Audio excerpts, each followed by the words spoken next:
محمد صلوات اللهم صل علی محمد وآل محمد وعجل فرجهم۔ دوستان تھوڑا آگے آگے تشریف لے آئیے تاکہ اگر بعد میں عزادار آئیں تو ان کو جگہ مل سکے۔ بہت شکر گزار ہوں۔ ایک دفعہ بلند آواز سے درود بھیج دیے گا محمد وآل محمد پر۔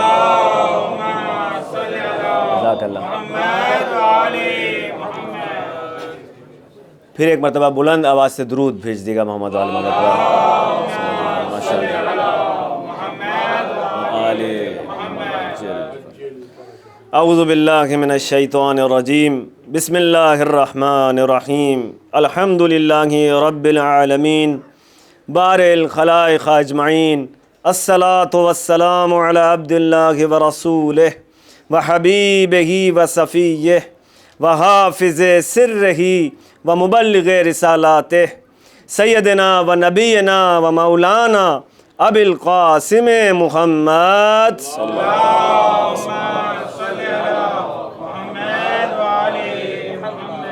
وآلہ الطیبین الطاہرین المعصومین، سیما بقیت اللہ فی الارضین، روحی و ارواح العالمین لتراب مقدم الفدا والعان الدائم علی اعدائم اجمعین۔ شکر پروردگار عالم کا کہ ہمیں ایک مرتبہ پھر مجلس حسین ابن علی میں شریک ہونے کی اور اس مجلس کو برپا کرنے کی توفیق نصیب ہوئی۔ بہرحال اس سے دعا کرتے ہیں کہ ہمارے قلوب کو اور ہماری اس مجلس کو نور محبت و مودت و معرفت و اطاعت اہل بیت سے منور فرما دے۔ بہرحال اپنے خلیفہ اور ہمارے امام کے نور کی ایک خاص کرن، مولا کی ایک نظر کرم ہمارے شامل حال فرما۔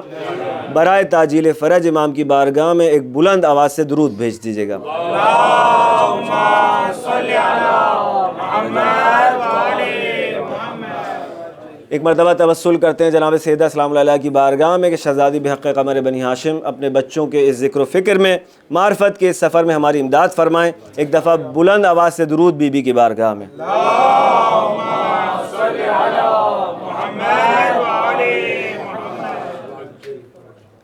عزیزان گرامی، معرفت اہل بیت، زیارت جامع کبیرہ کی روشنی میں، اس عنوان سے ہم نے چاند محرم کو جس سلسلہ گفتگو کا آغاز کیا تھا، آج اس کی نویں نشست ہے الحمدللہ۔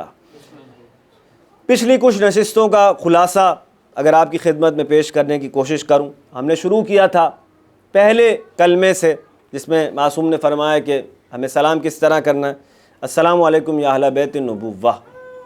پھر ہم نے مختلف کلمات دیکھے اس دوران جو ہمارے مطالب کی کہنے چاہیے، جس سے ہمیں مدد مل رہی تھی سمجھنے میں۔ اس میں ایک کلمہ تھا من احبکم فقد احب اللہ، من ابغضکم فقد ابغض اللہ۔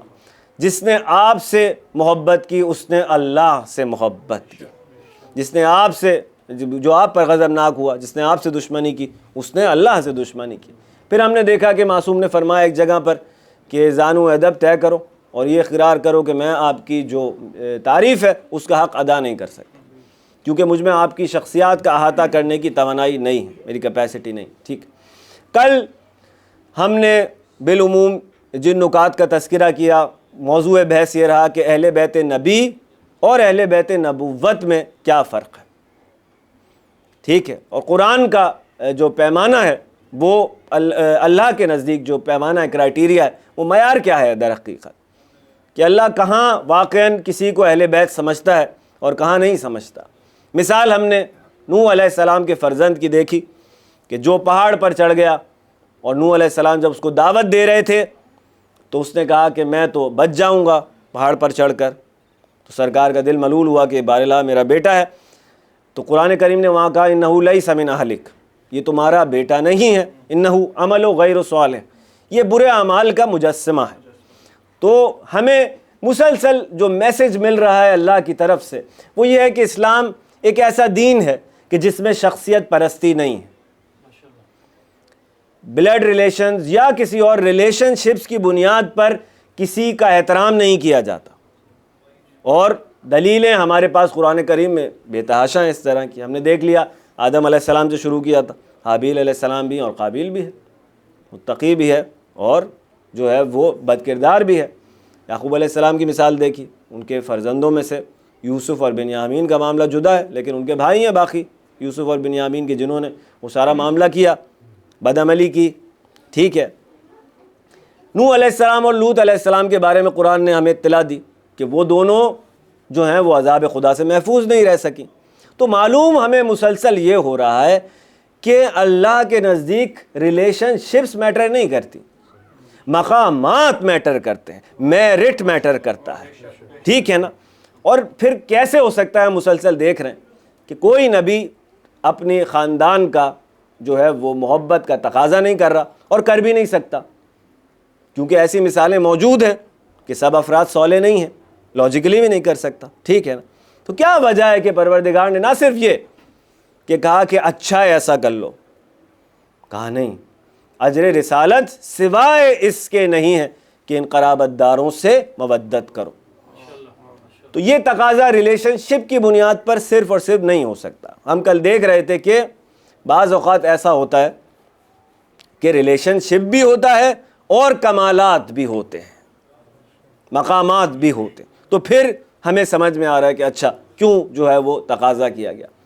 اب دین، جیسے ہم کہہ رہے تھے کہ بنیادی جو سینٹرل نقطہ ہے آج کا وہ یہی کہ دین میں شخصیت پرستی نہیں، کیونکہ اہل بیت نبوت ہم سمجھنا چاہ رہے ہیں. اہل بیت نبوت کیا ہے؟ تو ہم نے دیکھ رہے ہیں کہ نبی ایک انسان ہے جس کو ایک پوسٹ ملی ہے. نبوت وہ پوسٹ ہے، وہ انسٹیٹیوشن ہے جو بتلا رہا ہے کہ آپ کا غیب سے کنیکشن ہوا ہے، آپ پروردگار سے کنیکٹڈ ہیں. ٹھیک ہے. یہاں تک تو ہم کل کی گفتگو میں پہنچ گئے تھے. ایک دفعہ درود بھیج دیے گا محمد والے محمد پر.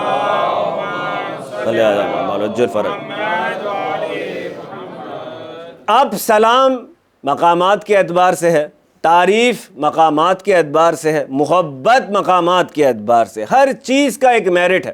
یہاں تک کہ دعا بھی مقام کے اعتبار سے. جوشن کبیر کو آپ دیکھیں اگر، یا خالق کل مخلوق ہے، یا رازق کل مرزوق ہے، آپ پروردگار کی ایک صفت کو بیان کر رہے ہیں، اس کے ایکٹ کو. صحیح ہے. اور وہیں سے فیض کے طلبگار اے سب، ہر مخلوق کے خالق، یعنی کل مخلوق کے خالق، یعنی تو میرا بھی خالق ہے، مجھ پہ توجہ کر. یا رازق کل مرزوق، جس نے بھی جہاں بھی کہیں رزق پایا ہے وہ تیری طرف سے ہے، تو ہی ہے رزق دینے والا. سمجھ رہے نا. پھر مقامات آ گئے. تو معاملہ سارا دین میں مقامات کا ہے، میرٹ مقامات سے آئی ہے. معصوم ہم کہہ رہے ہیں کسی کو سلام کر رہے ہیں تو وہ اس کے میرٹ کے حساب سے. اللہ کسی سے محبت کرنے کا کہہ رہا ہے تو میرٹ کے حساب سے. اب ہمیں معصوم نے کہا یہاں آپ کو سلام کرنا ہے، السلام علیکم یا اہل بیت النبوہ کہہ کے، اہل بیت نبوت آپ پر سلام. یہاں آغا ضیاء آبادی کا ایک جملہ ہے کہ وہ کہتے ہیں کہ یہ جو سلام کی ابتدا ہوئی ہے، السلام علیکم یا اہل بیت نبوہ، یہ ام الفضائل جملہ ہے، یعنی تمام فضیلتوں کی ماں ہے یہ جملہ. تمام فضیلتیں. جب آپ نے یہ کہہ دیا، انالوجی کیا ہے، مثال بزرگان دیتے ہیں. ایک اور مثال وہ تو ہم نے دیکھی تھی کل کہ اہل بیت روحانی ہو سکتے ہیں اور اہل بیت جسمانی. جسمانی ممکن ہے اللہ کے نزدیک کریڈیبلٹی نہیں رکھتا ہو عمل کی بیس پہ، لیکن ایک اور اب اس کو سمجھنے کا طریقہ یہ، وہ کہتے ہیں کہ ایک بزرگ ہیں، انہوں نے کہا دیکھو اس معاملے کو ایسے سمجھو کہ جیسے اہل بیت کے، یعنی اہل بیت کو سمجھنے کے لیے ایسے سمجھو کہ نبی کے دو گھر ہوتے ہیں. ایک نبی کا وہ گھر ہوتا ہے جو یہ دیواریں، صحیح ہے، چھت ہے، زمین ہے، دیواریں، اس کا ساز و سامان کیا ہے، فرنیچر ہے، جو بھی ہمارے آج کے دور کے حساب سے دیکھیں، بستر ہے، کھانے کی جو بھی ہے، دسترخوان ہے، یہ سب چیزیں لوازمات. نبی کا ایک اور گھر ہے، وہ ہے نبی کا روحانی گھر. اس کا ساز و سامان اس کے اسماء و صفات ہوا کرتا. مسلسل آ گئی نا گفتگو وہاں پر کہ پروردگار کا خلیفہ اس کے اسماء کا مظہر ہوتا ہے. تو اب وہ نبی جو جس کا روحانی گھر ہے، جب آپ اب کہے جا رہے ہیں، اب آپ السلام علیکم وارث آدم صفت اللہ، السلام علیکم، صحیح ہے، وارث نوح نبی، زیارت وارثہ آپ پڑھ لیں. تو یہ کون سا ورثہ ہے جس کے لیے آپ قائل ہوئے امام حسین کے لیے جو زیارت سلام کر رہے ہیں مولا؟ یہ وہ فرنیچر اور وہ والے گھر کا ورثہ تو نہیں ہے نا، یہ اسماء و صفات کا ورثہ ہے جس کے آپ قائل. معصوم کہہ رہے ہیں ایسے سلام کرو کہ اے ورثے دار ان اسماء و صفات کے جو انبیاء کے اس روحانی گھر میں ہیں رکھی ہوئی. امام حسین علیہ السلام کی ذات بابرکت پر بلند تر صلوات. اللہم صلی علی فرج محمد فرج. تو قرابت داروں کی سے محبت کا تقاضا یا ان کو اہل بیت نبوت کہہ کر سلام کرنا، یہ بتلا رہا ہے کہ ان کے مقامات ہیں۔ مثال ہم نے دیکھی تھی سیدہ کونین کی، کہ اگر سرکار یہ فرما رہے ہیں کہ فاطمہ کے غضبناک ہونے سے اللہ غضبناک ہوتا ہے، تو اب سوچنا پڑے گا کہ معاملہ کیا ہے۔ اگر اسماء کی جلوہ گری کے حساب سے دیکھیں تو ہم نے دیکھا اگر کسی معاملے پر اللہ واقعی غضبناک ہوا ہے، کیونکہ ادھر کیفیات نہیں ہیں، کیفیات نہیں ہیں، لیکن پتہ کیسے چلے؟ تو ایک آئینہ ہے کہ جس میں وہ تجلی نظر آنی چاہیے، ٹھیک ہے، اس آئینے کا نام ہے فاطمہ زہرا سلام اللہ علیہا۔ یہ ایک زاویہ ہو گیا۔ دوسرا زاویہ کیا ہے کہ فاطمہ اتنی بلند ہے کہ پروردگار اس کے غصے کو اپنا غصہ قرار دیتا ہے۔ دونوں طریقے سے بات سمجھ میں آ رہی ہے نا عزیزان گرامی؟ اگر وہ کہہ رہا ہے کہ وہ تیر جو تم نے پھینکا تھا اے رسول، وہ تم نے نہیں پھینکا، وہ ہم نے پھینکا تھا، اونرشپ، یا ہم نے آپ کو جو ہے وہ تنگ دست پایا تو غنی کر دیا۔ بحث ساری یہی ہے۔ غنی تو فاطمہ کی، خدیجہ سلام اللہ علیہ کی دولت سے ہوئے آپ، تو یا خدیجہ اتنی بلند تھی کہ دولت کو جو ڈھیر کیا ہے تو پروردگار نے کہا یہ میرا کام ہے، صحیح ہے نا؟ یا دوسری طرف سے کہ خدیجہ اتنی بلند تھی کہ پروردگار نے منتخب کیا کہ یہ کام اس کے ذریعے سے قرار دیا جائے۔ دونوں طرف سے ہمیں اب معاملات سمجھ میں آتے رہیں گے کہ نہیں بھائی یہ مودت بالقربہ، یہ ریلیشن شپ کی بنیاد نہیں ہے۔ اور کل ہم نے دیکھا دوسری مثال جو دیکھی تھی بی بی کے علاوہ، وہ جناب امیر کی دیکھی تھی ہم نے، کہ انتہا ہو گئی۔ سمعت رنت الشیطان، غار حرا میں جب وحی نازل ہوئی تو میں نے ایک چیخ سنی، ٹھیک ہے، پھر وہی سارا معاملہ جو قرار پایا۔ اب جو نقطہ ہے اس کو ذہن میں رکھیں، انشاءاللہ آگے انشاءاللہ اس سے جو ہے وہ مزید خدا نے چاہا تو نکات نکلیں۔ ایک دفعہ بلند آواز سے درود بھیجیے گا محمد وال محمد پر۔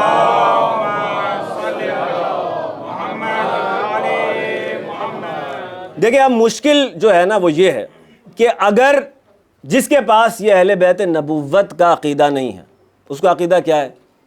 ادھر سرکار دنیا سے گئے، ادھر آسمان و زمین کا رابطہ منقطع ہو گیا، اب حتمی حق و باطل کا تعین نہیں ہو سکتا۔ یہی ہے نا، کیوں؟ اب آپ ریلیشن شپس کی بنیاد پر آپ نے دین کھڑا کر لیا اپنا، وہ کرنا پڑے گا۔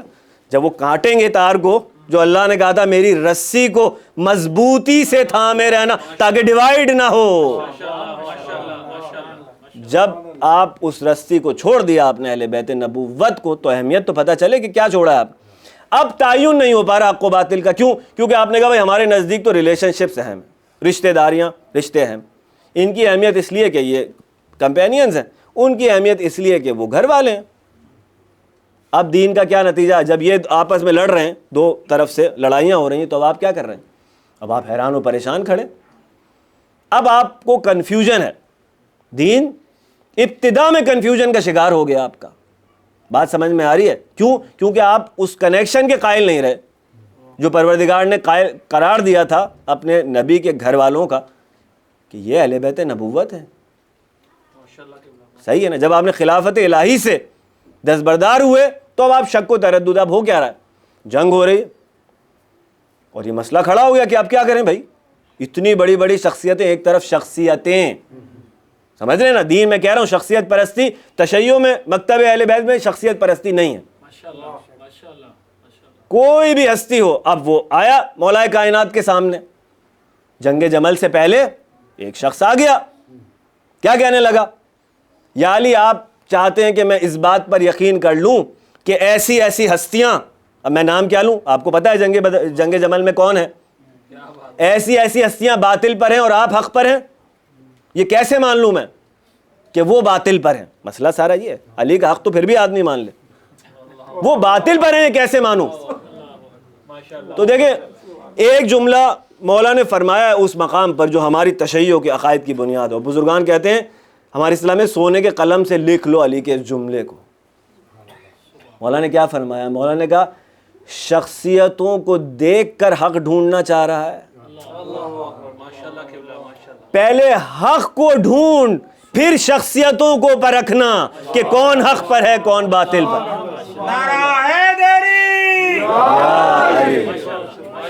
عزیزان گرامی، یہ ہے معرفت تشیع۔ ورنہ کنفیوژن کا شکار رہو گے تم. ٹھیک ہے نا کہ حق کدھر ہے اور باطل کدھر ہے.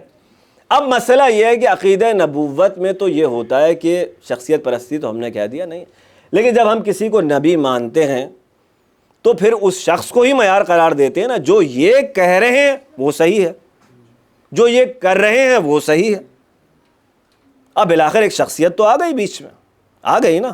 رسول کی، نبی کی زندگی میں تو وہی آپ کا محور ہے. بھئی ہر چیز میں تو جا کے میں تحقیق نہیں کروں گا نا. جب میں یہ مان رہا ہوں کہ 100% کنیکٹڈ ہے تو ہر مسئلے میں تحقیق کرنے کی ضرورت تو نہیں رہی نا. ایک تحقیق نے سارے مسئلے حل کر دیے میرے. یہاں تک آ گئے ہم. اب وسیع کے معاملے میں کیا ہونا چاہیے؟ جب آپ نے کہہ دیا میرا اعتقاد یہ ہونا چاہیے، جیسے ہم نے کل کی بحث میں دیکھا، اگر آپ کا اعتقاد ہے کہ وسیع 100% کنیکٹڈ نہیں ہے خدا سے، ٹھیک ہے، اب جتنے بھی اعتبار سے پرسنٹیج آپ نے کہا 20% شاید کنیکشن ویک ہے، نعوذ باللہ نعوذ، تو اسی اعتبار سے اب آپ شک کریں گے اس کی بات میں. ہر بات میں اس کی شک کریں آپ کہ 80% چانس ہے صحیح ہو، 20%، تو آپ کی اطاعت کیسے کامل ہو جائے گی اس وسیع کی؟ اطاعت اگر کسی کی کامل کروانی ہے تو 100% کنیکشن ہونا چاہیے. یہ لاجیکل ڈیمانڈ ہے نا. اللہ وہ جو کہتے ہیں کہ سرکار کو یا نعوذ باللہ اللہ کے رسول کو پتہ نہیں چل رہا تھا کہ فرشتہ ہے یا شیطان ہے، ہم ان میں سے نہیں ہیں عزیزان گرامی. یہ عام انسان ہے، مقام نبوت کی شان کے خلاف ہے کہ وہ اس کو وحی اور وسوسے میں نعوذ باللہ فرق نہیں پتہ چل رہا. یہ عام انسان کی مشکلات ہے. تو تشیع مکتب اہل بیت کہہ رہا ہے نہیں بھائی 100% نبی کنیکٹڈ ہے، 100% وسیع کنیکٹڈ ہے. اور ہم دیکھ رہے ہیں دلیلیں اس کی.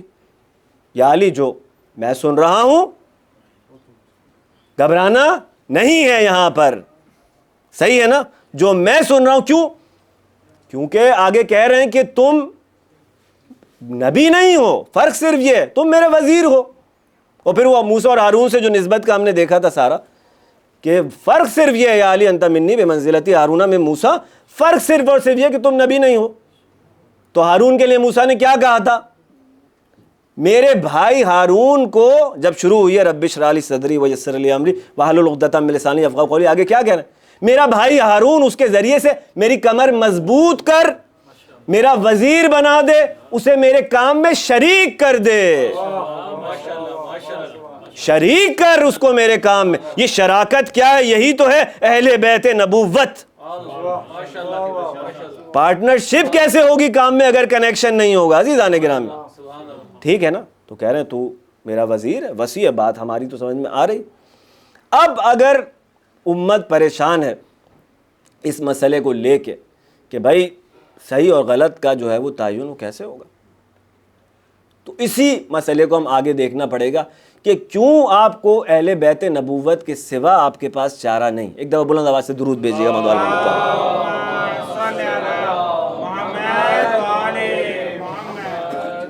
کل میں نے جو ہے وہ ایک مثال دیکھی تھی، آپ کے سامنے پیش کی تھی، جس میں سرکار کی زندگی میں مولا کائنات نے ایک فیصلہ کیا، ٹھیک ہے نا؟ پھر سرکار نے اشارہ اسی مقام کی طرف فرمایا تھا. آخر میں جب فیصلہ سن لیا، وہ گائے کا سینگ والا جو ماجرا تھا سارا، آخر میں سرکار نے کیا فرمایا؟ شکر ہے اس پروردگار کا جس نے میرے گھرانے میں ایک ایسے شخص کو قرار دیا جس کے فیصلے انبیاء کے فیصلوں کی طرح ہوتے ہیں. پہنچ گئے تھے. اب آج میں ایک اور مثال سے جو ہے وہ اسی جو ہے مسئلے پہ دلیل قائم کروں، جو کہ ہماری بحث ہے اہل بیت نبوت اور کنیکشن. اور ہم مسلسل یہ کہہ رہے ہیں کہ علی کا جو مقام ہے، علی کا جو میرٹ ہے، علی کی اطاعت اس میرٹ اور مقام کی وجہ سے ہے. ٹھیک ہے نا؟ ریلیشن شپ کی بنیاد پر نہیں ہے. ریلیشن شپ کی بنیاد پر ایک طرف انسان کو ایسا محسوس ہوتا ہے سطحی طور پہ کہ بھائی شاید یہ ایک طرح کی رسپیکٹ ہے، مگر ایک طرح کی ڈس رسپیکٹ بھی ہے کہ آپ کہہ رہے ہیں ان کا ذاتی کمال کچھ نہیں تھا، سارا جو ان سے محبت یا ان کے احترام کی وجہ اس لیے کہ گھر والے تھے. کتنی خطرناک بات ہے یہ. آپ اگر کمال ذاتی کے قائل نہیں ہوں گے تو کیسے فاطمہ سردار ہے جنت کی خواتین کی؟ صرف اس لیے کہ وہ نعوذ باللہ یوں کہوں کہ اگر عام نظروں سے کہ بھائی ان کی بیٹی ہیں، بس یہی میرٹ ہے؟ نہیں ہو سکتا. یہ نہیں ہو سکتا، یہ نہیں ہو سکتا. سرکار کہہ رہے ہیں دین میں، مولا علی فرما رہے ہیں کہ دین میں جو معیار ہے محبت اور نفرت کا وہ توحید ہے. اسلام نیا نیا آیا، ایک قبیلہ ہے، کچھ افراد مسلمان ہوئے کچھ نہیں ہوئے. اسی طرح ہر قبیلے میں ہو رہا تھا، مختلف قبائل میں کچھ ہو جاتے تھے کچھ نہیں ہوتے تھے، جنگیں شروع ہو گئی 2 ہجری سے. اب اس طرف کچھ قبیلے کے لوگ ہیں، اس طرف کچھ قبیلے کے لوگ ہیں، بعض اوقات سگے بھائی آپس میں لڑ رہے ہوتے تھے. دین اسلام میں محبت اور نفرت کا معیار ریلیشن شپس نہیں ہے. اللہ کی بنیاد پر، توحید کی بنیاد پر جنگیں ہو رہی تھیں. بعض اوقات باپ اور بیٹا آمنے سامنے ہو جایا کرتے تھے عزیزان گرامی. تو بات پہنچ رہی ہے آپ تک کہ اہل بیت نبوت کیا ہے. اہل بیت نبی میں پھر بھی ایک ایلیمنٹ ریلیشن شپ کا ہے، لیکن اہل بیت نبوت وہ گھر کہ جس میں اسماء و صفات ہے، جس کا سامان. ٹھیک ہے نا. تو یمن میں مولا علی سرکار گئے تبلیغ کے لیے، اور داستان ہے پہلے کسی سے کہا، ناکام ہوا، مسئلے کھڑے کر دیے. اس نے مولا کو بھیجا کہ جاؤ معاملہ رفع دفع کرو، جو انہوں نے غلطیاں کی ہیں اس کا مداوع کرو جا کے. اب وہ کیا پڑھنا بہرحال. پھر اب سرکار یمن میں جو ہیں وہ ڈیپیوٹڈ ہیں مولا علی سرکار، سرکار دو عالم کی طرف سے. ایک مرتبہ ایک کیس آیا، یہ وہ دوسرا مثال ہے جو سرکار کی زندگی میں سرکار نے فیصلے دیے مولا علی نے، اور تائید لی ہے رسول اللہ سے. ٹھیک ہے. کیس کیا آیا بھائی؟ کیس یہ آیا کہ کچھ لوگوں نے شیر کا شکار کیا. ٹھیک ہے. گڑھا کھودا اور اس کے بعد اس شیر کو اس گڑھے میں اندر محصور کر دیا، لمیٹڈ کر دیا، اندر کیپچر کر لیا اس کو. اوپر اس کے پہرے پہ 4 افراد کو مقرر کر دیا. کتنے افراد؟ 4. ایک شخص کا پیر سلپ ہوا، ان 4 میں سے ایک شخص کا پیر سلپ ہوا. وہ گرنے لگا تو اس نے جلدی سے دوسرے کا ہاتھ تھامنے کی کوشش. وہ بیچارہ بھی اب سلپ ہو رہا، اس نے بھی یہی ٹیکنیک سوچی کہ میں بھی تیسرے کو پکڑوں. ٹھیک ہے. اب آپ مسکرا تو رہے ہیں بیچارے، لیکن ٹریجڈی یہ ہوئی کہ وہ 4 کے 4 نیچے گئے. ٹھیک ہے. اور شیر نے 4 کو ہلاک کر دیا. اب آ گئی کمپلیکیشن. 4 کے خاندان والے آ گئے کہ بھئی دیت چاہیے ہمیں. دیت سمجھتے ہیں نا، بلڈ منی چاہیے، ہماری جان کا نقصان ہوا ہے، کمپنسیشن چاہیے. تو اب عام انسان ہو تو وہ تو مسئلہ یہاں سے شروع ہوا، بھائی کمپنسیشن دے گا کون؟ ایک نے دوسرے کو پکڑا، دوسرے نے تیسرے کو، آخر میں 4 گئے. مسئلہ تو یہاں سے شروع ہوگا، کمپنسیشن دے گا کون اور کس کو اور کتنی. یہ ہیں وہ معاملات. پروردگار بتلا رہا ہے کہ اہل بیت نبوت کا حقدار کون ہے کہلانے کا. کون ہے اہل بیت نبوت؟ مولا کے پاس آئے. مولا نے کہا اچھا معاملہ یہ ہوا ہے، فیصلہ یہ ہے کہ وہ جو پہلا والا مرا ہے، دیت کون دے گا؟ پہلا تو ایشو یہ ہے نا. دیت وہ دے گا جن لوگوں نے یہ گڑھا کھودا ہے. ٹھیک ہے. جنہوں نے گڑھا کھودا تھا، پرابلم وہیں سے انیشیٹ ہوئی ہے نا، تو وہی جو ہے وہ پیمنٹ کریں گے. کتنی کریں گے؟ دوسرا پرابلم. وہ جو پہلا گیا ہے اس کو 25% دیت ملے گی. اس کے خاندان والے تو پریشان ہو گئے، یا اللہ یہ کیا خالی 25%؟ بھائی بندہ گیا ہے بیچاروں کا. دوسروں اس کا آپ کو کتنی ملے گی؟ آپ کو 1/3 ملے گی، 33%. تیسرے کو انہوں نے کہا آدھی ملے گی، اور چوتھے کو پوری ملے گی 50%، 100%. یا حال ہے، 4 بندے مرے، پرسنٹیج الگ الگ. یہ کیا ہو رہا ہے؟ دلیل کیوں آپ نے یہ فیصلہ کیا؟ مولا کائنات سے پوچھ رہے ہیں. مولا نے کہا دیکھو پہلا آدمی مرا ہے خود، اب ہماری اصطلاح میں سمجھا رہے ہیں مظلوم ہے نا، قتل ہوا ہے، لیکن خود بھی 3 آدمیوں کی موت کا باعث بنا. اب پرسنٹیج انالیسس ہو رہا ہے عزیزان گرامی. میتھمیٹیشینز کو بلا لیجیے آپ ہیں. یہ علی بن ابی طالب 1400 سال پہلے فیصلہ کر رہا. مولا کا 25%.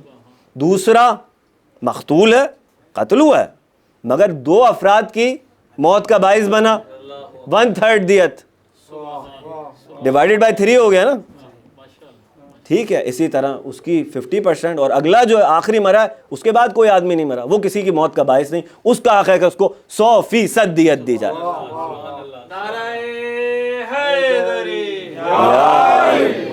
اختلاف ہو گیا خاندانوں میں. انہوں نے کہا علی کا فیصلہ قبول نہیں، فیصلہ قبول نہیں، جائیں گے رسول اللہ کی بارگاہ میں. مولا نے کہا جائیے. وہ گھبرائے جس کو یہ شک ہو کہ وہاں سے تائید نہیں ملے گی، جسے یہ یقین ہو کہ ہم دونوں وہیں سے لیتے ہیں. آ گیا یمن سے خاندانوں کے نمائندے، آ گئے مدینے، آ گئے بیٹھے ہیں. یا رسول اللہ آپ سے شکایت کرنی ہے, قضیہ بیان کرنا ہے, کرو بھائی کیا ہوا. ایسا ایسا معاملہ پیش آیا, وہ چاروں جو ہے مارے گئے ہمارے رشتہ دار, اور علی نے جو ہے وہ چاروں کو الگ الگ دیت جو ہے وہ بیان کر دی. یہ کیا بات ہوئی؟ سرکار سننا, اچھا کیا ہوا؟ تو انہوں نے یہ ہوا, یہ علی نے کتنی دیت بیان کی؟ یہ 25%, 33, 50 اور 100. ایک جملہ سرکار نے ارشاد فرمایا, فیصلہ وہی ہے جو علی نے کر دیا. یہ ہے مقام وصایت, امامت, خلافت الہیہ. عزیزان گرامی, سمجھ میں آ رہا ہے؟ یہ ہے زندگی میں رسول اللہ کی. ٹھیک ہے نا؟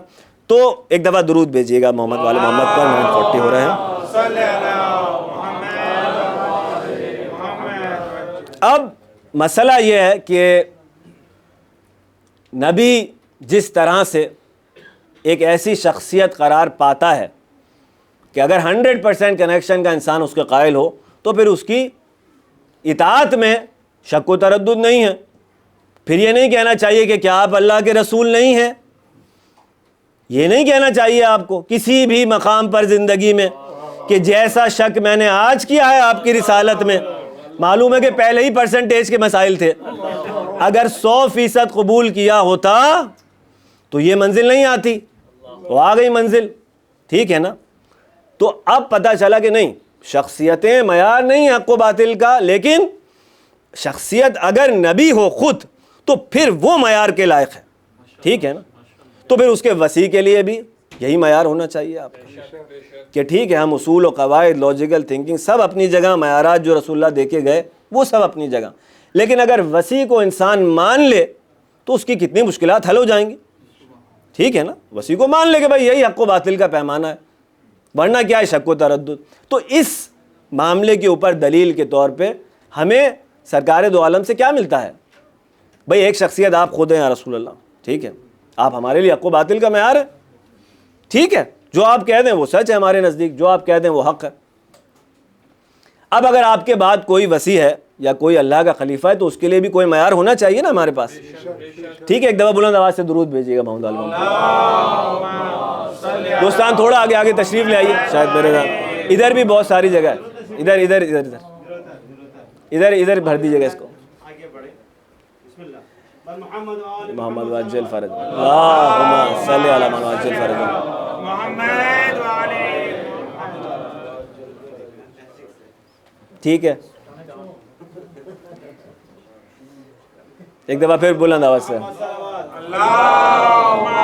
صلی علی محمد وعلی محمد. تو عزیزان گرامی, اب جو مقام ہے اس کے لیے یہی ہے کہ بھائی 100% اگر کنیکشن نبی کا ہے تو 100% کنیکشن وسیع کا بھی ہونا چاہیے. یا رسول اللہ آپ اس کا کیا انتظام کر کے جا رہے ہیں؟ اتنے سارے انتظام تو کر دیے, لیکن اس بیس پہ میں کیسے سمجھوں کہ یہ شخص میرے لیے حق و باطل کا معیار؟ وسیع کا حق تو یہی ہے نا. تو عزیزان گرامی چلیں اس حدیث کی طرف جس میں عمار یاسر سے فرمایا تھا کہ اے عمار, پوری دنیا ایک طرف ہو اور علی ایک طرف ہو تو علی کے ساتھ کھڑا رہنا. اب پتہ چل رہا ہے کہ وہ دین جو شخصیت پرستی کا مخالف ہے وہ اگر کسی کے لیے کہہ رہا ہے کہ اس کا مقام کیا ہے. اور بعد میں عمار کی زندگی میں آنا تھا نا موقع, جنگ صفین میں عمار جو تھے مولا علی کے لشکر میں تھے. ایک طرف یہ حدیث فرما دی, لوگوں تک پھیل گئی لوگوں میں کہ عمار سے سرکار نے فرما. دوسری حدیث کیا تھی کہ عمار باغی گروہ کے ہاتھوں قتل کیا جائے. اب جنگ صفین میں اب یہ مولا علی کی غربت بھی ہے کہ لوگ علی کو حق و باطل کا پیمانہ نہیں سمجھ رہے, یہ دیکھ رہے ہیں کہ عمار کس کی طرف کھڑا. ٹھیک ہے نا, اور عمار کس کے ہاتھوں مارا گیا. تو جب عمار شہید ہو گئے عمار یاسر تو خبر پھیلنا شروع ہو گئی, مسلمانوں میں چہ میں گوئیاں شروع ہو گئیں کہ رسول اللہ نے تو یہ کہا تھا کہ باغی گروہ کے ہاتھوں قتل ہوگا, وہ تو سپاہ شام کے ہاتھوں قتل ہوا ہے. اس کا مطلب کیا ہے کہ سپاہ شام جو ہے وہ بغاوت کر کے وہ ہے جو باطل پر ہے. تو اس پروپیگنڈے کا جو اس تھاٹ کا جواب کیسے دیا اس نے امیر شام نے کہ یہ مشہور کراؤ کہ عمار قتل ہوا ہے اس جنگ کی وجہ سے, کیونکہ اس جنگ میں آیا ہے. ٹھیک ہے نا. اب اگر اس جنگ میں علی اس کو لاتے ہی نہ تو وہ شہید نہیں ہوتا یا مارا نہیں جاتا, تو بس اصل میں وہ علی کے ہی لشکر کی وجہ سے شہید ہوا یا مارا گیا. یہ ہے مکاری اور عیاری. یہ سارے جو کہنا چاہیے گمراہ کرنے کی راستے ہیں نا، یہ اس کے پاس ہیں جس کے پاس علی معیار نہیں ہے حق و باطل. ٹھیک ہے نا. 2 تو یہ حدیثیں ہو گئیں. اب تیسری حدیث، ایک دفعہ درود بھیج دیگا محمد وآل محمد.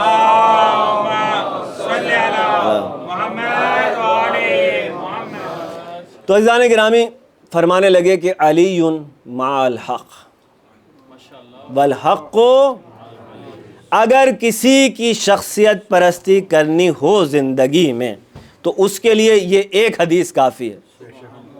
علی حق کے ساتھ ہے، حق علی کے ساتھ ہے.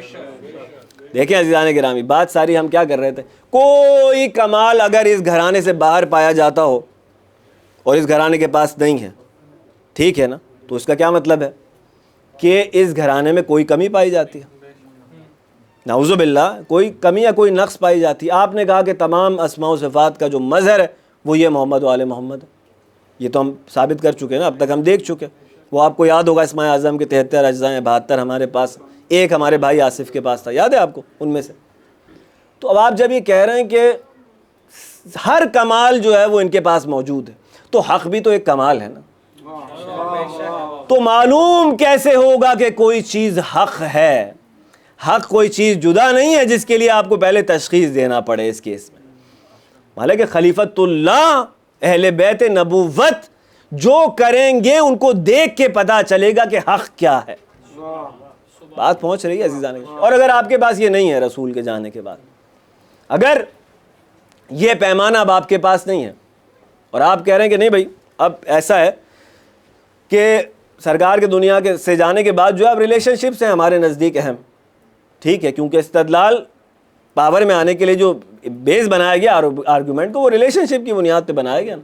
اسی پہ مولا کہتے تھے کہ مجھے تو اس پر بھی جو ہے وہ تعجب ہوتا ہے کہ کہہ رہے ہیں کہ ہم انصار سے جو استدلال کیا ہے سقیفے کے اندر، کہہ رہے ہیں کہ ہم زیادہ قریب ہیں رسول اللہ سے، ہم کیونکہ ہم میں سے ہیں، وہ قریش میں سے ہیں، ٹھیک ہے نا، تم انصار ہو، تم دوسرا قبیلہ ہو. یہ باتیں ہو رہی ہیں آپس میں.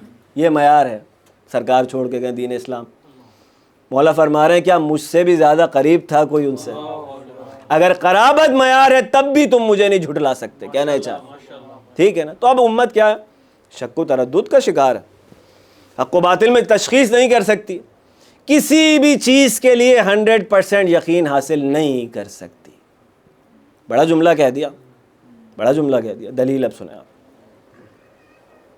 دلیل سنیں. اگر آپ نے یہ اعتقاد رکھ لیا کہ اب جب سرکار دنیا سے گئے تو کسی قسم کا کوئی ارتباط آسمان کے ساتھ نہیں ہے، ٹھیک ہے نا، تو اب ہر شخص کی جو اوپینین ہے وہ پرسنل ہے.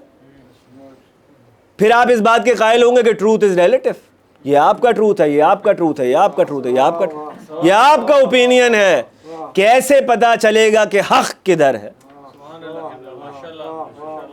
حشام ابن حکم عزیزان گرامی ذکر رہا ان کا، ہارون رشید کہتا تھا کہ کئی ہزار تلواروں سے زیادہ خطرناک اس کی زبان ہے میرے لیے، ٹھیک ہے نا.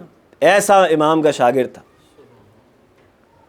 مولا کی محفل ہے امام جعفر صادق علیہ السلام کی اور حشام بن عبداللہ کے حشام ابن حکم بیٹھے ہوئے ہیں اور مولا کے اور صحابی بیٹھے ہوئے، چاہنے والے جو مولا کے اسٹوڈنٹس ہیں وہ بیٹھے ہوئے ہیں، اور ان میں سے مختلف اسٹوڈنٹ جو ہیں نا ان کو مولا نے مختلف جگہوں پہ مناظر خود کروائیں، ٹھیک ہے نا، کہ بندہ آیا ہے آپ سے سوال کرنا ہے، اس سے بات کیجیے، ان سے بات کیجیے، ان سے بات کیجیے، اور خود سن رہے ہیں بیٹھ کے، ٹھیک ہے. یہ ہوتا تھا مولا کی کیا نام ہے جو بیٹھک تھی، محفل تھی، اس پہ اس طرح ہوتا. تو بعض اوقات ایسا بھی ہوا کہ مولا نے کہا کہ بھائی 1 2 3 افراد نے مناظرہ کیا، مناظرہ جیت گئے وہ دشمن سے یا مخالف سے، اس کے باوجود مولا کہہ رہے ہیں جیت تو گئے ہو لیکن یہ ویکنیس تھی تمہارے آرگومنٹ میں، یہ ویکنیس تھی، یہ اصلاح کر، ٹھیک ہے نا. اب لوگ سن رہے ہیں کہ اب شام کی باری آئے گی، اس نے بھی تو کیا تھا مناظرہ، او ہو ایسی اصلاح ہو رہی ہے وہاں پہ، ٹھیک ہے نا. اب بیٹھے مولا کہہ رہے ہیں سب کی غلطیاں بتا رہے ہیں، اب لوگ منتظر ہیں کہ حشام، جیسے ہی حشام پر بات آئی مولا کہہ رہے ہیں حشام تو حشام ہے. دیکھیں عزیزان گرامی، اور ابھی اس کا مقام پتہ چلے گا کہ ہم اور آپ ان میں سے نہیں ہیں جو یہ کہہ کے دامن بچاتے رہے وہ تو وہ تھے، نہیں. سلمان و منا اگر اہل بیت ہے یا مالک کے لیے مولا فرما رہے ہیں کہ مالک میرے لیے ایسا تھا جیسے زبان بھی لڑکھڑا جائے، لیکن کچھ تو مراتب ہے نا جس کی جستجو زندگی میں کرنی چاہیے, جو ہمارا گول ہونا چاہیے زندگی میں, کہ معرفت میں آگے بڑھیں, عشق میں آگے بڑھیں, مقامات طے کریں. 2 دن مومن کے ایک جیسے نہیں ہونے چاہیے اس سفر میں. یہ ڈسٹینس جو ہے اہل بیت سے اور میرا کم سے کم تر ہونا چاہیے, ٹھیک ہے نا. اب مولا کہہ رہے ہیں شام ایک دن محفل ہے, اور کیا محفل ہے, خوش نصیب لوگ تھے جنہیں اپنے زمانے کے امام کی قربت میسر تھی. اگر صرف ایک مصیبت کا ہم اندازہ کریں نا, کتنی بڑی مصیبت ہے غیبت کبریٰ. جو دعائے ندبہ کا جملہ ہے کہ رونے والے رویا کریں آپ کی جدائی میں. آئے یہ آنکھ سب دیکھ رہی ہے سوائے آپ کے, ہے میرے مولا. اللہ اکبر, خوش نصیب. بہرحال بیٹھے مولا کہہ رہے ہیں شام, عامر بن عبید کے ساتھ جو تمہارا مناظرہ ہوا تو لوگوں کو ذرا بتانا. پیشہ کیا ہے شام کا پروفیشن؟ کوفے میں ایک شاپ ہے, کام کیا ہے؟ ادھر پتہ لگا کوئی مخلوق کو گمراہ کر رہا ہے, دکان بند, یا کسی کو بٹھا دیا, خود روانہ ہوگا. اب کوفے سے بصرہ گئے, ٹھیک ہے نا, وہ جو معاملہ پیش آیا. مولا کہہ رہے ہیں شام بتانا کیا ہوا. شام کہہ رہے ہیں مولا آپ کے آگے زبان نہیں کھلتی, بتاؤں تو کیسے بتاؤں. مولانا کہہ رہے ہیں نہیں ہم امر کر رہے ہیں, ہمارا حکم ہے, چلو بتاؤ کیا ہوا. تو بصرہ میں ایک شخص اہل بیت سے لوگوں کو آ کر دور کر رہا ہے, گمراہ کر رہا ہے. اب حشام اس کی, اور حشام کی شہرت تھی عزیزان گرامی, کہ حشام امام کا خطرناک کمانڈو تھا اس معاملے میں, انٹلیکچوئل کمانڈو, انٹلیکچوئل فورس کا, ٹھیک ہے نا.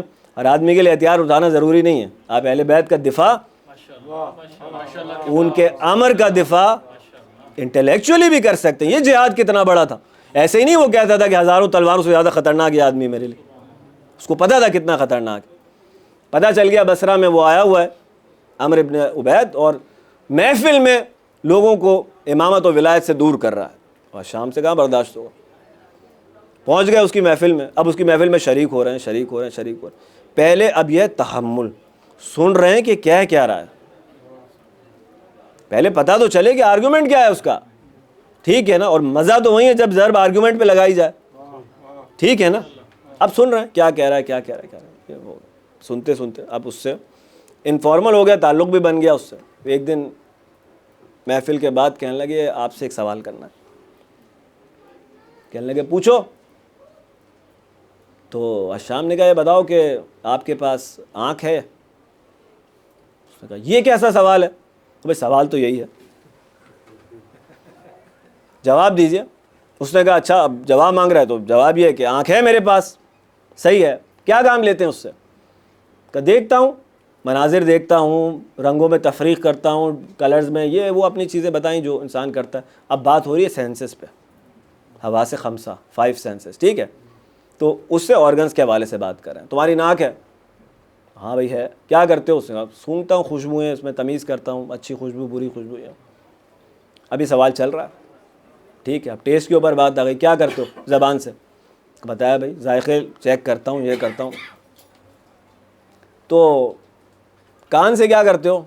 وہ کہہ رہا بھائی کس طرح کے سوالات ہیں. بھائی سوال یہی ہے, جواب سوال ہی.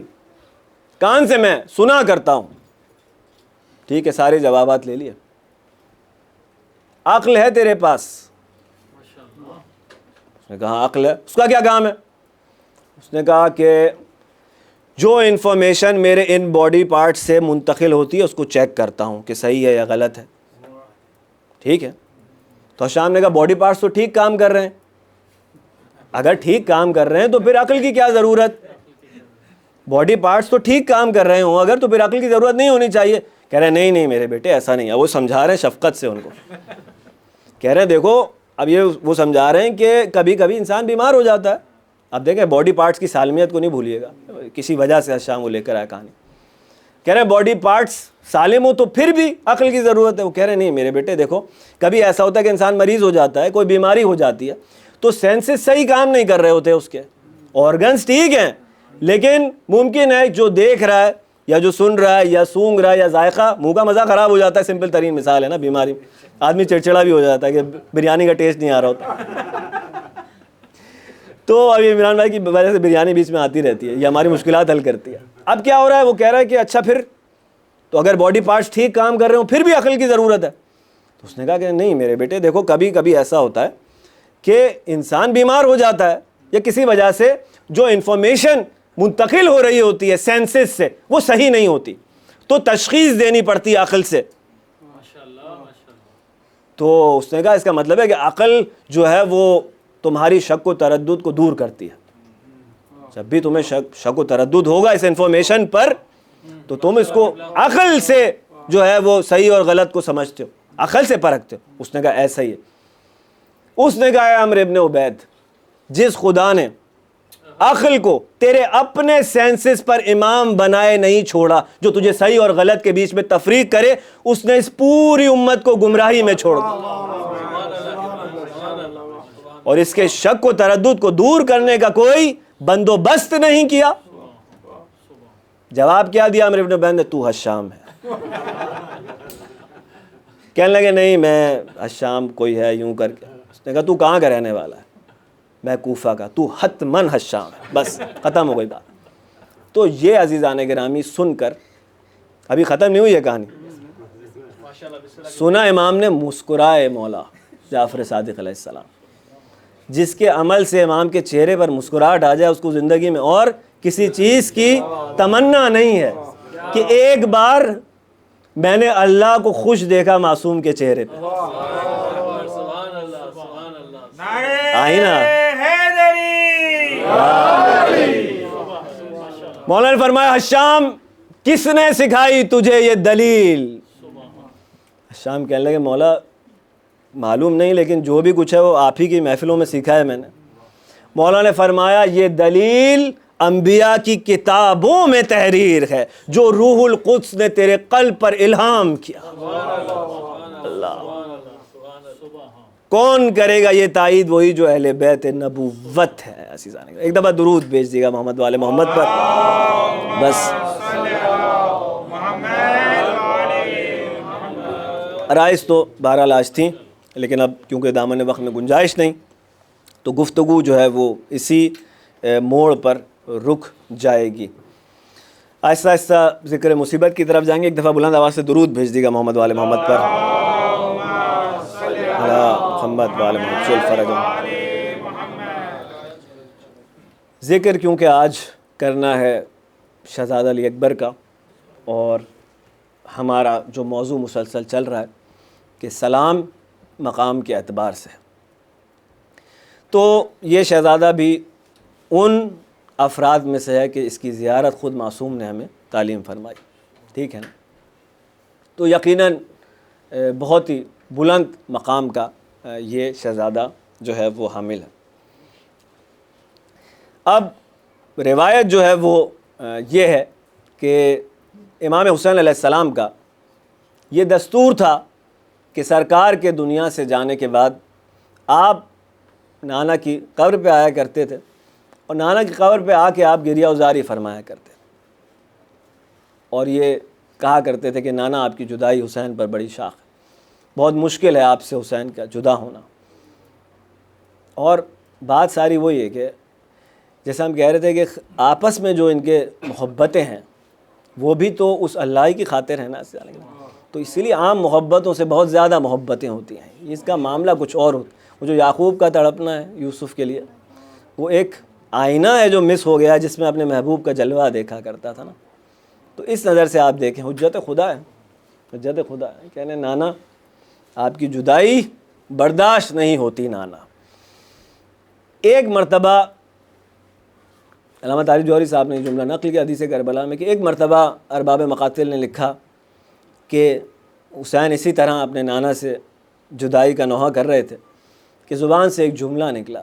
وہ جملہ یہ تھا کہ نانا آپ کی زیارت کا بہت دل چاہ رہا ہے نا. نانا آپ کی زیارت کا بہت دل چاہ رہا ہے، آپ کو دیکھنے کا بہت دل چاہ رہا ہے. ایک مرتبہ نیند کے عالم میں مولا نے دیکھا کہ سرکار دو عالم فرما رہے ہیں حسین میرے لال، یعنی سن لیا، بات پہنچ گئی سرکار تک، جواب دے رہے ہیں. جواب یہ ہے کہ میرے لال بہت جلد تجھے خدا ایک بیٹا عنایت کرے گا جو کہ میری شبیہ ہوگا، پس جب میری یاد ستائے میرے لال تو اس بیٹے کے چہرے کو دیکھ لیا کرنا۔ حسین کے درد کی دوا بن کر، قبولیت دعا بن کر علی اکبر حسین کے گھر میں آ گئے۔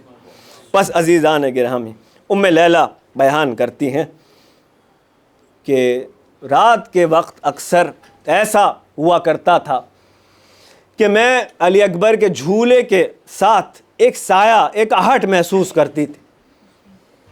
تو اس رات کے اندھیرے میں میں پوچھا کرتی کہ کون ہے میرے بچے علی اکبر کے جھولے کے قریب، تو جواب آتا تھا کہ ام لیلہ گھبرا نہیں، میں ہوں حسین۔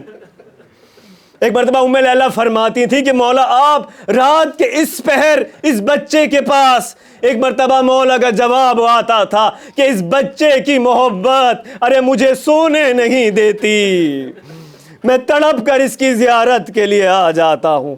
بس عزیزان گرامی، بالآخر جوان ہوئے علی اکبر، اور ایک مرتبہ غالباً یہ قصر بنی مقاتل کا مقام تھا جہاں پہ حسین ابن علی کی آنکھ لگ گئی کربلا کے سفر کے دوران، اور ایک مرتبہ امام جب اٹھے ہیں تو انا للہ و انا الیہ راجعون کہہ رہے تھے۔ ایک مرتبہ علی اکبر پریشان ہو کر کہنے لگے بابا کیا وجہ ہوئی جو آپ نے کلمہ انا للہ پڑھا؟ ایک مرتبہ مولا حسین نے کہا کہ میں ابھی جو ہے میری آنکھ لگی تھی کہ میں نے ایک صدا سنی، ایک آواز آئی جس میں یہ کہنے والا یہ کہہ رہا تھا کہ یہ قافلہ موت کی جانب بڑھ رہا ہے، یہ قافلہ اپنی موت کی جانب جا رہا ہے۔ پس تو میں نے اٹھنے کے بعد جو ہے وہ کلمہ انا للہ پڑھا۔ پھر جو سوال ہے نا علی اکبر کا عزیزان گرامی، جو میں پہلے بھی عرض ہوتا رہا آپ کے سامنے کہ شہزادہ قاسم سے سرکار نے ایک سوال کیا تھا، تو وہاں پر ایک سوال علی اکبر نے اپنے بابا سے کیا جب سن لیا انا للہ و انا راجعون، اور یہ کوئی کہہ رہا ہے کہ یہ کاروان اپنی موت کی جانب جا رہا ہے، تو ایک مرتبہ سوال یہ کیا کہ بابا یہ بتلائیے کہ ہم حق پر ہیں یا نہیں۔ جب حسین نے کہا کیوں نہیں بیٹا، ظاہر ہے علی اکبر جانتے ہیں اپنا معیار بتلا رہے ہیں کہ ہماری حمایت میں شخصیت پرستی نہیں ہوتی، ہم وہ لوگ ہیں جو حق و باطل کو پرکھتے ہیں اس کے بعد ساتھ دیا کرتے ہیں۔ امام نے فرمایا میرے لال علی اکبر ہم حق پر ہیں۔ فرمایا تو پھر کیا فرق پڑتا ہے کہ ہم موت پر جا پڑیں یا موت ہم پر آ پڑے۔ اللہ اکبر عزیزان گرامی، حسین جانتا ہے کہ اس کے دل میں اپنے بیٹے کا یہ جملہ سن کر کتنی خوشی، کتنا سرور تھا۔ اللہ اکبر۔ بس عزیزان گرامی، وہ دن آ گیا جس کو میں اور آپ یوم عاشور کے نام سے جانتے ہیں۔ اصحاب گئے، اب اختلاف تاریخوں میں ہوگا، بہرحال وہ گھڑی آ گئی کہ جب علی اکبر اجازت لینے کے لیے حسین کے پاس آئے۔ کتنا عجیب جملہ ہے جو مورخین نے لکھا۔ ایک جملہ جو مورخین نے لکھا وہ یہ تھا کہ علی اکبر میرے لال کاش تمہارا تم جیسا کوئی بیٹا ہوتا، پھر میں دیکھتا کہ اس کو کس دل سے اجازت دیتے ہو۔ اللہ اکبر۔ ایک مرتبہ کہا کہ اچھا جانا چاہتے ہو تو جاؤ اپنی پھوپھی سے اجازت لے لو۔ زینب نے پالا ہے نا علی اکبر کو عزیزان گرامی۔ پس مجھے نہیں معلوم کہ کس طرح رخصت خیموں سے لے کر شہزادہ حسین کا باہر نکلا۔ ایک مرتبہ حسین نے تیار کیا جنگ کے لیے۔ عجیب جملہ مورخین نے لکھا کہ حسین ابن علی نے ارشاد فرمایا، کہنے لگے بار الہا تجھے گواہ کر کر کہہ رہا ہوں، گواہ رہنا کہ اب اسے بھیج رہا ہوں جو صورت میں اور سیرت میں تیرے رسول سے سب سے زیادہ مشابہت رکھتا ہے۔ پس عزیزان گرامی ایک مرتبہ شہزادہ چلا، اور اب لوگ جانتے ہیں نا کہ یہ حسین کا بیٹا ہے، لوگ جانتے ہیں نا کہ یہ علی کا پوتا ہے۔ پس ایک مرتبہ عزیزان گرامی جنگ کرتا ہے اور علی کا شیر دشمن کے سپاہیوں کو زیر کیے جا رہا ہے۔ 120 سپاہیوں کو شہید مار کے قتل کر کے ایک مرتبہ پیاس برداشت نہیں ہوئی نا تو واپس خیموں کی طرف پلٹا، واپس خیموں کی طرف آیا، کہنے لگا بابا آپ میری جنگ دیکھ رہے ہیں نا؟ حسین نے کہا میرے لال تو میرے بابا کی طرح جنگ کر رہا ہے, تو جعفر طیار کی طرح جنگ کر رہا ہے. ایک مرتبہ کہنے لگے بابا پیاس مارے ڈالتی ہے بابا, ارے یہ اسلحے کی گرانی اس کا وزن مجھے مارے دے رہا ہے, اگر تھوڑا سا پانی مل جائے تو تازہ دم ہو کر علی اکبر پھر حملہ کرے گا. مولا نے عجیب جملہ ارشاد فرمایا, اپنی انگوٹھی اتاری عزیزان گرامی, کہا میرے لال اس وقت تو حسین کے پاس بس یہ انگوٹھی ہے, اسے اپنی زبان کے نیچے رکھ لے, بہت جلد تجھے تیرے نانا سیراب کریں گے. پس عزیزان گرامی شہزادہ دوبارہ گیا, ایک مرتبہ 80 سپاہیوں کو مزید فنار کیا. اس کے بعد عجیب وقت تھا کہ جس میں ایک مرتبہ مقتل سے آواز سنائی دی, اے میرے بابا علی اکبر کا آخری سلام, ارے نانا کو دیکھ رہا ہوں مجھے سیراب کر رہے ہیں. اللہ اکبر. عزیزان گرامی نہیں معلوم حسین علی اکبر کے لاشے پر کس طرح پہنچے. پاکستان میں نے ایک جوان شہید کراچی میں تھا, اس کے والد سے یہ سوال کیا.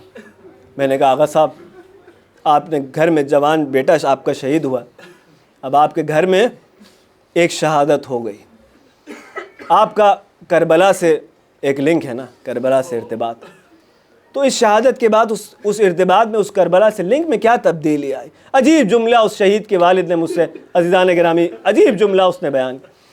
کہنے لگا کہ جب تک میرے بیٹے کی شہادت نہیں ہوئی تھی نا میں علی اکبر کے مصائب سنا کرتا تھا. ارے جب اپنے ہاتھوں سے جوان کا لاشا اٹھایا اس روز پتا چلا کہ حسین پر کیا گزری ہوگی.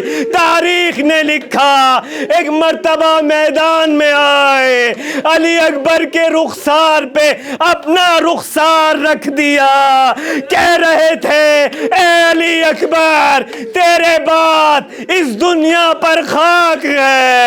نہیں معلوم لاشا خیمہ گاہ تک کس طرح پہنچا, مگر حمید ابن مسلم جو دشمن کا رپورٹر تھا وہ لکھ رہا ہے میں نے دیکھا کہ جیسے ہی علی اکبر کا لاشا خیمہ گاہ کے نزدیک تھا ایک بی بی خیمہ گاہ سے دوڑتی ہوئی باہر نکلی, بین کر رہی تھی ہائے میرا بھائی حسین, ہائے میرا بھتیجا علی اکبر. ارے میں نے اپنے سپاہیوں سے پوچھا یہ بی بی کون ہے, کہنے لگے فاطمہ زہرا کی بیٹی ہے زینب.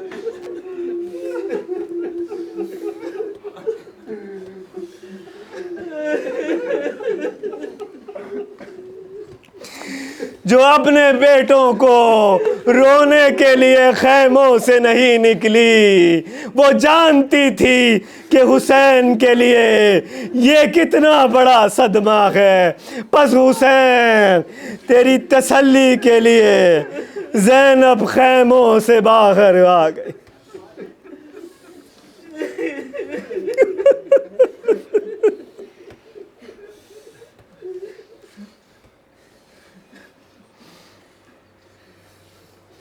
وَسَيَعْلَمُ الَّذِينَ ظَلَمُوا أَيَّ مُنقَلِبٍ يَنقَلِبُونَ. بارہ ہماری اس عبادت کو, اس کوشش کو اپنی بارگاہ میں قبول فرما. حاضرین محفل کی, بانیان محفل کی تمام شرعی حاجات کو پورا فرما. ہم میں سے جو مقروض ہیں ان کے قرضوں کو غیب سے ادا فرما دے. جو بیمار ہیں ان کو شفائے کلی شفائے کاملہ عطا فرما. جو والدین اپنے بچوں کے رشتوں کے لیے پریشان ہیں بارہ ان کی اس مشکل کو شہزادہ علی اکبر کی عظمت کے صدقے میں اور مولا کی غربت کے صدقے میں حل فرما دے. حضرت حجت کے ظہور میں تاجیل فرما. ہمیں حضرت کے اوان و انصار غلاموں میں قرار دے. ایک مرتبہ سورہ فاتحہ پڑھ لیجئے گا اپنے اپنے مرحومین کے لیے, شہدائے ملت جعفریہ کے لیے, خاص کر ان مومنین کے لیے جن کے لیے فاتحہ پڑھنے والا کوئی نہیں. تو للہ